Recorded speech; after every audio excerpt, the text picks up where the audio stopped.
It's day 3. We got tricep number 1. We're going to be doing a trap bar deadlift with a reset. Okay, so I'm going to explain that and show that to y'all. Second exercise is going to be a high plank lateral drag. Base exercise is going to be shown with a sandbag, but you can also do that with a kettlebell. And then the third exercise is going to be a half kneeling wall windshield wiper. So I'm going to show options for all 3 of these exercises. So just as a reminder, in the app, if there's alternative exercises listed beneath the main exercise, you press on it and it's going to pull up whichever of those alternatives are, and you can choose which one you want to do, okay? So I'm basically going out of my way to kind of provide y'all with more with that regard than a lot of training programs out there that just give you the base movement and then may or may not answer your questions as far as substitutions, things like that. So I'm trying to make this easier for more of y'all to get involved. Okay, so cool. So trap bar deadlift, if you don't have a trap bar, you can go with a conventional deadlift or a hybrid stance or a sumo stance, okay? So just keep that in mind. Those are all alternatives here. Regardless of which variation you use, you're gonna use a reset. So we've done the touch and go variation in a recent block. So reset is going to basically be what I recommend is a technique to use if you're going heavier, okay? So touch and go tends to be more of a constant tension, higher rep, moderate to heavy loading technique.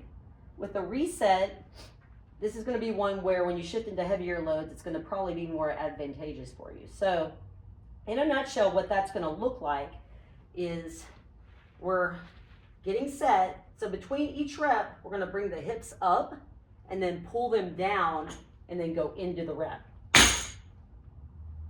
So I'm regaining, getting that tension in the hamstrings and driving to the ground versus just doing a touch and go, okay, like that.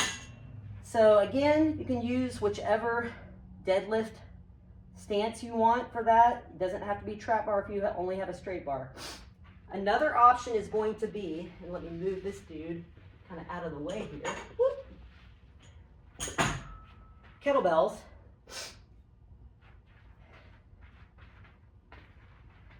So same kind of thing here. You may or may not need a reset if the weights aren't super heavy. That's the downside. You might be able to just go with a touch and go, which is what we tend to program with a kettlebell deadlift. So that's your alternative right there. Second exercise is going to be a sandbag lateral drag. I get that some of y'all out there, a lot of y'all, probably don't have a sandbag.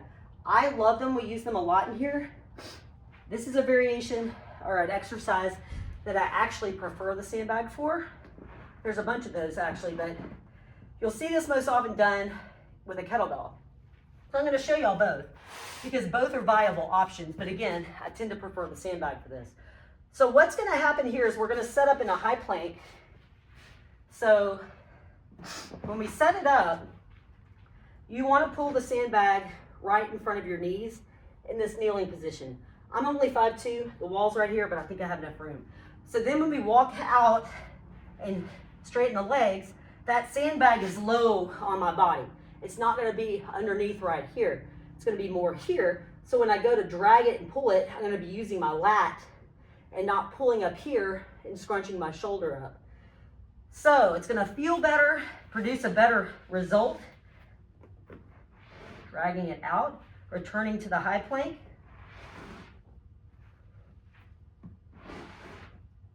So I'm trying not to rotate or drop a hip or shift. Okay, so that's the high plank lateral drag. Like I said, you'll see that most often done with a kettlebell where we drag the dude over from side to side.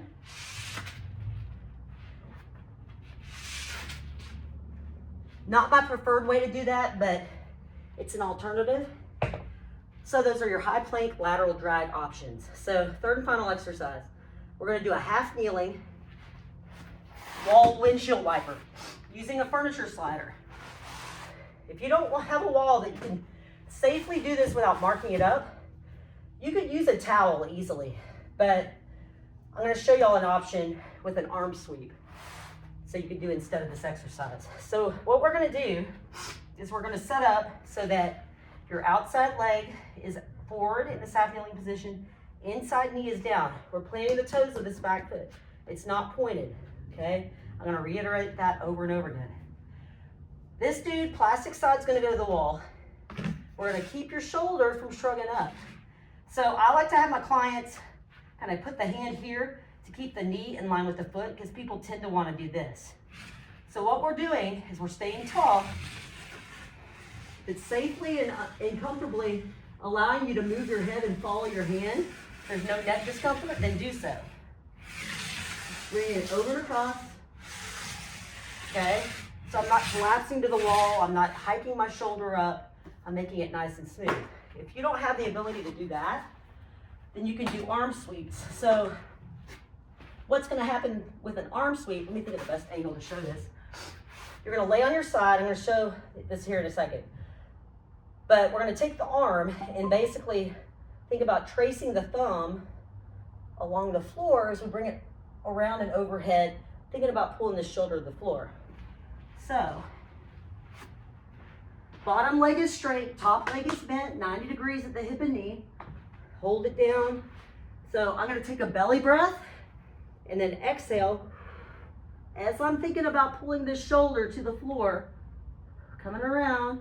Once you get out here to straight out, rotate your hand down and you can sweep it behind the low back. Come back out and then just close the book. Breath in,